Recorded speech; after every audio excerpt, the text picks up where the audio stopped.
Yes, habari wa Tanzania, habari wanachama na mashabiki wa klabu ya Yanga. Unaposikia sauti hii, jeshi lako kuu tuko Tabora rasmi. Lakini leo tutazungumza mambo matatu ya msingi.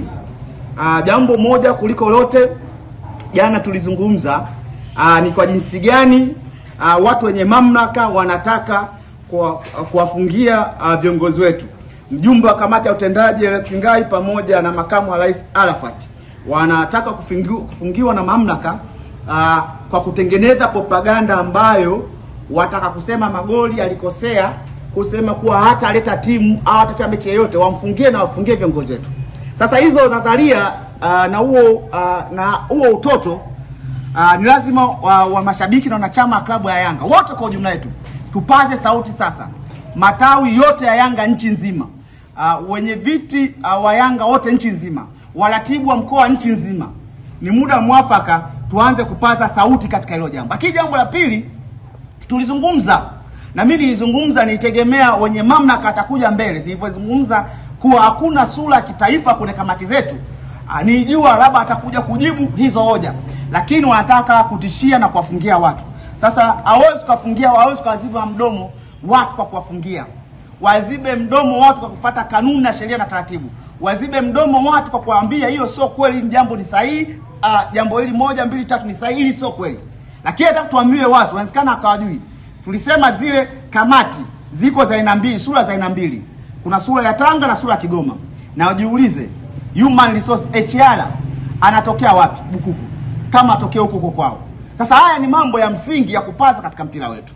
Sasa baada hapo ni lazima tuambie wana Yanga kwa nini wanataka kuwafungia hawa. Sababu ni moja tu. Wameona viongozi wa Yanga ni viongozi vijana. Wameona viongozi wa Yanga wanafanya mambo makubwa sana wa kutarajia. Kwa sababu kama viongozi ni vijana, tafsiri yake ni nini?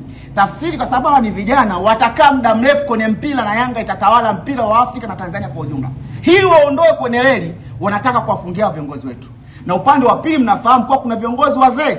Na ukishafika uzee sio uzee sio sifa sana, lakini ukishakuwa mzee kuna maarifa fulani unapungukiwa. Ndio maana wana struggle ndani ya miaka 4 wakipati kombe chochote. Wanataka kufungia viongozi vijana. Sasa hii tupaze sauti. Lakini jambo la pili, mkuu wa mkoa, na hii mnajidanganya.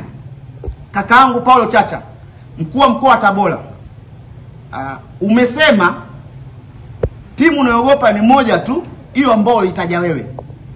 Kwa ushahidi huo wa kimazingira, kama mechi ya kwanza Tabora United anacheza kwenye ligi zidi ya Simba, wachezaji walikuwa hawana vibali, tafsiri haraka kuwa mkuu wa mkoa wewe ulisababisha wachezaji wasipate vibali ili timu yako ya Simba ipate matokeo. Kama unasema unaogopa timu moja, maana yake ndio tafsiri yake ni hiyo.